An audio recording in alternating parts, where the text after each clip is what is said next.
Oke, Assalamualaikum warahmatullahi wabarakatuh. Untuk mengefektifkan waktu, jadi saya menggunakan suara ya untuk menjelaskan beberapa slide terkait manajemen risiko korporasi.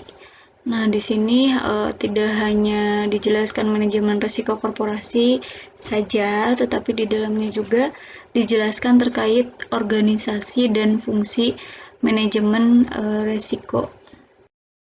Nah, di sini ada beberapa pengertian manajemen risiko korporasi yang harus kita pahami, dan kita harus tahu manajemen risiko korporasi yang kita bahas itu manajemen risiko korporasi menggunakan pengertian siapa.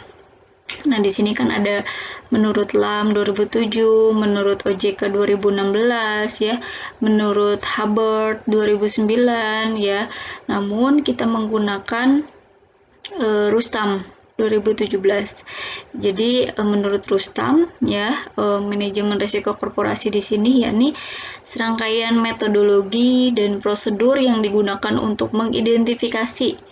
Ingat ya, identifikasi, mengukur, memantau, dan mengendalikan risiko yang timbul dari seluruh kegiatan usaha, baik risiko kredit, risiko pasar, risiko operasional, maupun risiko-risiko lainnya ya. Untuk apa? Untuk memaksimalkan nilai perusahaan. Jadi untuk kedepannya kita akan menggunakan definisi dari Rustam ya.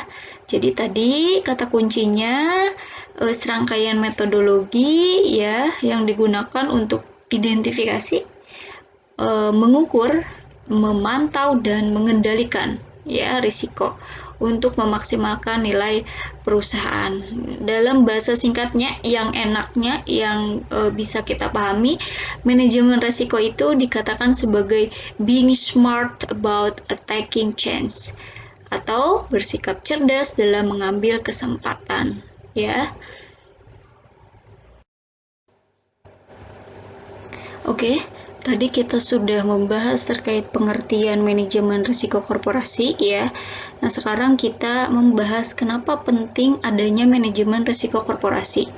Nah, di sini sebetulnya ya dengan adanya manajemen risiko korporasi, ketika kita memiliki perusahaan ya, maka dengan adanya manajemen risiko korporasi, dengan adanya penerapan pengelolaan risiko korporasi, maka ini dapat membantu manajemen untuk meminimalkan kemungkinan terjadinya kerugian yang tak diprediksi sebelumnya ya, baik itu terhadap laba, reputasi, atau kepercayaan investor, asosiasi usaha, nasabah, dan karyawannya. Jadi kerugian-kerugian yang tidak diprediksi sebelumnya ini mencakup berbagai kerugian, ini dapat diminimalkan. Nah, yang kedua, dengan manajemen risiko korporasi ini diharapkan ini memberikan kontribusi untuk efisiensi dan efektivitas operasional ya. Jadi biayanya bisa ditekan ya, dan operasional itu bisa menghasilkan atau produktivitasnya tinggi, menghasilkan produktivitas yang tinggi ya. Tidak hanya itu, dengan adanya manajemen risiko korporasi ini dapat memberikan pemahaman kepada manajemen supaya lebih memahami lagi risiko itu dengan baik ya, sehingga dapat meningkatkan kualitas keputusan manajemen apa yang seharusnya diambil. Oke. Nah, yang terakhir, kenapa sih manajemen risiko korporasi harus ada? Karena di sini ya, dengan adanya manajemen risiko korporasi ini dapat mempromosikan budaya peduli risiko dalam perusahaan sehingga akhirnya dapat memberikan nilai tambah bagi kegiatan usaha. Oke, Selanjutnya kita akan membahas dulu apa sih sebetulnya inti dari manajemen risiko korporasi. Kenapa? Karena nanti berkaitan erat dengan manfaat dari manajemen risiko korporasi itu sendiri. Nah, di sini pada dasarnya si manajemen risiko korporasi ini mengintegrasikan 3 cara, yaitu yang pertama pengintegrasian organisasi risiko, yang kedua pengintegrasian strategi transfer risiko, dan yang ketiga pengintegrasian manajemen risiko ke dalam proses bisnis perusahaan. Nah, sebetulnya apa integrasi? Integrasi itu berarti dia memadukan menggabungkan ya, mengintegrasikan, menggabungkan, memadukan ya, memadukan organisasi risiko, memadukan strategi transfer risiko, memadukan manajemen risiko ke dalam proses bisnis ya. Apa itu pengintegrasian organisasi risiko? Kalau di sini ya berarti harus ada unit manajemen risiko perusahaan yang tersentralisasi, berarti yang terpusat dan bertanggung jawab langsung kepada Chief ya, Executive Officer ya, dan direksi dengan tanggung jawab menyusun kebijakan umum untuk seluruh aktivitas pengambilan risiko. Nah, nanti ini hubungannya yang pertama ini dengan organisasi ya, struktur organisasinya itu kayak gimana nanti di belakang ya. Oke, yang kedua pengintegrasian strategi transfer risiko ya. Jadi kalau di dalam pendekatan manajemen risiko korporasi ini menggunakan sudut pandang portofolio seluruh jenis risiko. Ingat ya, portofolio ini berarti dia diversifikasi ya, risiko-risiko. Jadi dipecah-pecah, dibagi-bagi risikonya. Jangan sampai kita menaruh telur dalam satu keranjang. Misalkan kita punya 10 telur, jangan sampai kita menaruhnya dalam 10 keranjang. Tapi untuk meminimalkan risiko, berarti si telur ini dipisah-pisah. 10 ini berarti dibagi 10 ya, sehingga risiko itu dapat diminimalkan. Nah, tadi ini pengintegrasian strategi. Jadi bagaimana caranya kita bisa mentransfer risiko. Kalau tadi dalam satu keranjang dia berarti disatukan risikonya. Kalau misalkan dibagi-bagi itu namanya transfer risiko ya. Nah, yang ketiga itu apa? Pengintegrasian manajemen risiko ke dalam proses bisnis perusahaan ya. Jadi dengan adanya manajemen risiko korporasi ini dapat mengoptimalkan kinerja bisnis dengan mendukung dan mempengaruhi keputusan penetapan harga, pengalokasian sumber daya, dan berbagai keputusan bisnis lainnya. Jadi sudut pandang manajemen risiko dimasukkan ke proses bisnis perusahaan sehingga mempengaruhi semua aktivitas ya, keputusan. Oke, paham ya? Jadi kalau sudah dilaksanakan manajemen risiko korporasi yang terintegrasi, maka akan didapatkan 3 manfaat ya. Yang pertama efektivitas organisasi, yang kedua pelaporan risiko, dan yang ketiga kinerja bisnis. Nah, efektivitas organisasi yang seperti apa? Berarti di sini karena semua terkoordinir dengan baik dari atas ke bawah ya, maka di sini semuanya dapat bekerja secara efisien ya, sehingga tujuan perusahaan itu dapat dicapai ya secara efektif ya. Berarti efektif di sini tepat waktu dan tepat sasaran. Oke. Yang kedua berarti pelaporan risiko. Dengan adanya pelaporan risiko, maka di sini meningkatkan transparansi di seluruh organisasi. Yang ketiga ini kinerja bisnis juga akan meningkat. Kenapa? Karena di sini ya dapat dikelola hubungan antara risiko, modal, profitabilitas, dan merasionalisasikan strategi pemindahan risiko. Seperti itu ya.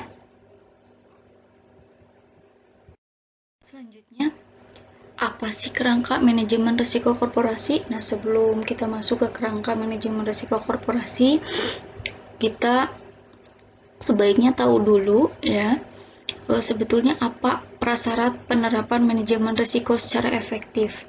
Jadi kalau menurut OJK itu tahun 2016 itu ada 4 ya prasyarat penerapan manajemen risiko supaya efektif dan dia bisa menghasilkan tadi manfaat ya, dirasakan manfaatnya, terus bisa terintegrasi ya. Itu ada 4. Yang pertama, pengawasan aktif Dewan Komisaris dan Direksi. Nah, nanti kita lihat ya apa itu Dewan Komisaris di struktur organisasinya. Terus yang kedua, kecukupan kebijakan dan prosedur manajemen risiko serta penetapan limit risiko. Jadi kebijakannya itu harus jelas ya. Terus prosedur manajemen risikonya itu harus jelas juga ya, dan ditetapkan limit risikonya itu kayak gimana. Oke, yang ketiga, kecukupan proses identifikasi ya, pengukuran, pemantauan dan pengendalian risiko serta sistem informasi manajemen risiko. Jadi ini kan terkait dengan pengertian di awal ya. Kalau misalkan kita berbicara manajemen risiko korporasi di sini itu terkait identifikasi, pengukuran, pemantauan, pengendalian risiko serta sistem informasi manajemen risikonya itu seperti apa, itu harus jelas ya. Yang keempat, itu sistem pengendalian internnya itu harus dilakukan secara menyeluruh. Jadi nggak boleh setengah-setengah. Kalau kayaknya ini yang apa sih, struktur organisasi yang paling bawah nih yang dikendalikan, sementara yang atasnya nggak dikendalikan, itu kurang bagus juga. Nah, oke. Pertanyaan selanjutnya adalah apa sih kerangka manajemen risiko korporasi sehingga manfaatnya dapat dirasakan, yaitu di sini ada 7 komponen ya, 7 komponen yang membentuk kerangka manajemen risiko korporasi. Jadi yang pertama itu tata kelolanya harus baik ya, dari mulai tata kelola risiko dari atas sampai bawah, dari mulai komisaris sampai bawahannya itu harus baik tata kelolanya. Terus yang kedua, manajemen lini. Lini ini kan banyak divisi itu, berarti berbagai macam divisi dalam sebuah perusahaan itu gimana caranya harus diselaraskan, jadi nggak bergerak sendiri-sendiri ya. Kayak misalkan SDM harus tahu yang marketing ya, marketing juga harus tahu yang SDM. Terus yang kedua ini juga harus tahu tentang manajemen operasional lainnya, atau misalkan di produksi ya, jadi nggak bergerak masing-masing ya. Itu harus diselaraskan ketiganya. Yang ketiga itu manajemen portofolio, berarti ketika menaruh risiko itu harus bisa transfer risiko ya, jangan hanya transfer risiko ke satu tempat saja, ke satu sektor saja.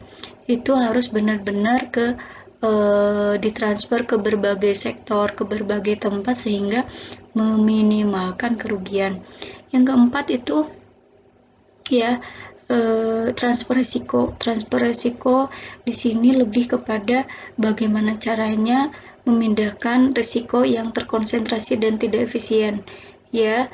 Jadi kayak tadi ya, ini sebetulnya hubungannya yang 3 dengan 4 ini hampir sama, cuman kalau manajemen portofolio itu lebih kepada diversifikasinya. Kalau yang keempat ini, ketika kita tahu ada risiko yang terkonsentrasi dan tidak efisien, ya kita harus pindahkan gitu ya, itu harus transfer risiko seperti itu. Yang kelima ini analisis risikonya, jadi gimana caranya kita bisa mengembangkan alat-alat analisis ya, risiko yang mungkin jangan hanya yang sifatnya tradisional atau manual, tetapi kalau misalkan ada software, ada yang lebih canggih daripada yang manual itu ya, sekalipun mungkin kalau logikanya ya memang menggunakan logika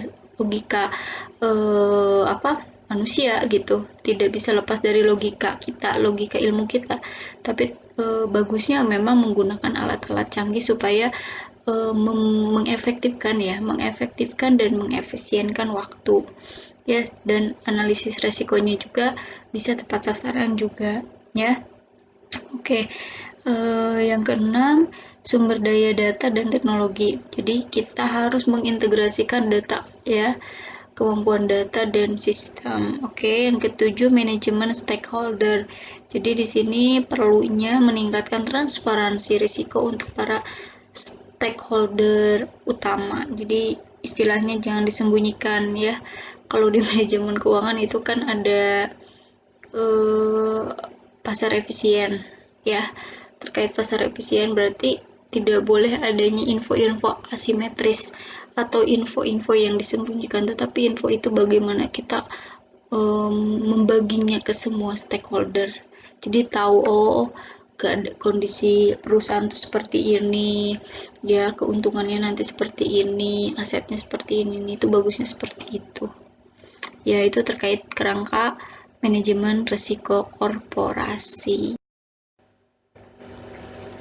Oke, kita sudah tadi membahas terkait manajemen risiko korporasi ya. Kita sekarang masuk ke organisasi atau struktur organisasi ya. Kalian pernah bertanya kenapa dalam sebuah organisasi ya, baik itu lembaga keuangan ataupun perusahaan ya, kenapa harus dibentuk struktur organisasi? Why? Ya, ternyata di sini manajemen risiko juga itu harus jelas struktur organisasinya. Nah, pertanyaannya why? Ya karena supaya pelaksanaan proses dan sistem manajemen risikonya itu dapat efektif dalam dunia usaha ya. Nah, sehingga memudahkan pengelolaan manajemen risiko korporasi. Jadi perusahaan tersebut tahu apa resikonya dan harus bagaimana caranya mengatasi resiko tersebut atau meminimalkan resiko tersebut. Oke. Nah, di dalam struktur organisasi manajemen risiko ya, di sini ada dua ya, ada dua yang wajib dibentuk, yaitu yang pertama Komite Manajemen Risiko dan Satuan Kerja Manajemen Risiko. Kalau disingkat Komite Manajemen Risiko KMR dan Satuan Kerja Manajemen Risiko SKMR. Jadi nanti ya dua unit ini gimana caranya dia bertanggung jawab penuh mengelola resiko ini dengan hati-hati, dengan analisis. Kan kalau tadi ada di kerangka itu ya, itu ada analisis resiko ya, itu di poin 5. Nah, jadi siapa sebetulnya yang bertanggung jawab atas analisis resiko ini? Ya si struktur organisasi ini ya, dua unit ini ya yang melakukan. Nah, keberadaan Komite Manajemen Risiko dan Satuan Kerja Manajemen Risiko ya, ini menjadi penting. Kenapa? Karena dia bertanggung jawab untuk menerapkan manajemen risiko secara efektif. Oke. Nah, kita masuk ke Komite Manajemen Risiko. Berdasarkan regulasi OJK 2016, Komite Manajemen Risiko itu sifatnya itu non-struktural sebetulnya. Dia di luar dari struktur organisasi ya. Jadi komite ini terdiri atas mayoritas anggota direksi dan pejabat eksekutif terkait. Nah, nanti kita lihat di struktur organisasinya seperti apa ya. Oke, nah keanggotaan Komite Manajemen Risiko ini dapat berupa keanggotaannya tetap atau tidak tetap ya. Jadi tadi dia sifatnya non struktural ya, keanggotaannya juga bisa tetap, bisa tidak tetap ya. Kalau tetap berarti dia direksi dan pejabat eksekutif yang ditunjuk direktur utama. Jadi kalau misalkan direksi dan pejabat eksekutifnya ditunjuk direktur utama untuk melaksanakan wewenang dan tanggung jawab secara permanen untuk jangka waktu tertentu ya, seperti direktur yang membawakan fungsi kepatuhan dan direktur yang membawakan fungsi manajemen risiko. Nah, itu berarti anggota tetap. Jadi ada tanggung jawab secara jangka panjang dan permanen. Itu anggota tetap. kalau anggota tidak tetap itu direksi dan pejabat eksekutif yang direkomendasikan dalam komite manajemen resiko, seperti itu ya. Jadi dia hanya rekomendasi saja. Nah, jadi untuk apa? Untuk pengelolaan eksposur suku bunga dan nilai tukar. Jadi divisi treasury ini penggalangan dana ya maksudnya. Nah, untuk eksposur itu berarti risiko yang ditimbulkan dari internal perusahaan. Ya, tenaga kerja, misalkan risiko tenaga kerja itu berarti eksposur ya. Atau misalkan risiko dari eksternal dan internal. Yaitu kalau internal tenaga kerja, kalau eksternal ya resiko apa sih? Investasi gagal misalkan ya. Nah, itu seperti itu. Nah, kalau pejabat eksekutif adalah pejabat yang bertanggung jawab langsung kepada direksi atau mempunyai pengaruh yang signifikan terhadap kebijakan atau operasional perusahaan. Nah, di sini komite manajemen risiko paling sedikit terdiri atas mayoritas direksi. Nah, ini 50% ini dari jumlah anggota direksi. Jadi kalau misalkan anggota direksinya ada 4, maka 50%-nya dari jumlah anggota direksi ya, misalkan 5, berarti 3 orang itu harus anggota direksi. Oke, dan pejabat eksekutif terkait. Oke, ini masih komite manajemen risiko. Jadi untuk menggambarkannya bagaimana posisi komite manajemen risiko dalam struktur organisasi, kenapa disebut struktural ya. Jadi kalau komite manajemen risiko ini dia ibaratkan apa ya, penasehat kayaknya, penasehat di sini ya. Jadi dia penasehat untuk manajemen risiko tuh kayak gimana. Nah, siapa yang struktur utamanya yaitu dewan komisaris, terus membawahi direktur utama, nanti direktur utama membawahi direktur-direktur yang lain ya. Kalau di sini ada direktur 1 sampai direktur kepatuhan. Nah, nanti di direktur-direktur ini membawahi satuan kerja operasional. Ada 1 sampai satuan kerja kepatuhan. Ya, jadi masing-masing direktur ini membawahi satuan kerjanya. Nah, kalau dilihat di sini ya, yang garis itu ada garis putus-putusnya agak lebar, itu garis pelaporan. Kalau yang tidak putus-putus itu manajerial, garis manajerialnya ya, pengelolaannya seperti apa. Terus kalau yang titik-titik itu garis keanggotaannya ya. Oke, slide ini menjelaskan satuan kerja manajemen risiko. Jadi satuan kerja manajemen risiko itu kan ada di bawah dari direktur manajemen risiko ya. Nah, ini sebetulnya kalau tadi komite dia unstruktural, kalau ini dalam struktural karena dibawahi langsung oleh direktur ya. Oke, nah ini besarannya kayak gimana? Nah, besarannya tergantung ya. Jadi tergantung dari apakah resikonya memang besar di perusahaan itu ataukah tidak gitu. Tergantung kondisi ya. Terus satuan kerja manajemen risiko juga ini harus independen. Nah, jadi harus terpisah fungsi tugasnya dari satuan kerja yang lainnya. Jadi nggak boleh sama gitu. Yang kedua itu dalam proses pengambilan keputusan jangan berat sebelah ke satuan kerja yang lainnya. Jadi dia benar-benar harus independen, harus mandiri, tidak boleh terpengaruh siapapun ya. Kalau dalam kata lain berarti dia harus netral. Oke. Nah, satuan kerja manajemen risiko ini bertanggung jawab langsung kepada direktur utama atau kepada direktur yang ditugaskan secara khusus. Ini bisa direktur yang membawahi fungsi kepatuhan atau direktur manajemen risiko itu sendiri. Nah, ini yang terakhir berbicara hubungan satuan kerja operasional dengan satuan kerja manajemen risiko SKMR ya.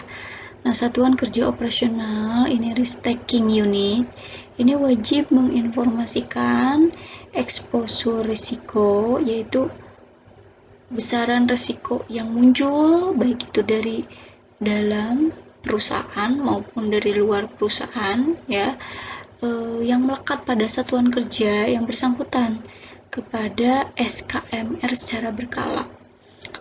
Paham ya? Jadi kan tadi ada satuan kerja yang lain ya. Nah, jadi si satuan kerja manajemen risiko ini dia bertugas untuk mengumpulkan semua risiko-risiko yang diperkirakan muncul ya.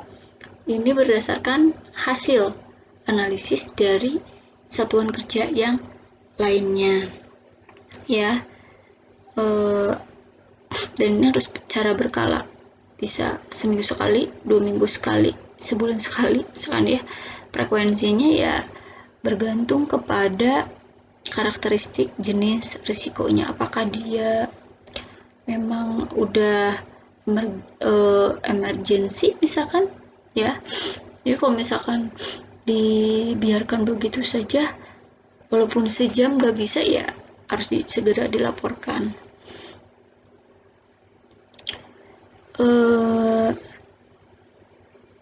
Jadi kalau satuan kerja operasional ini apa saja?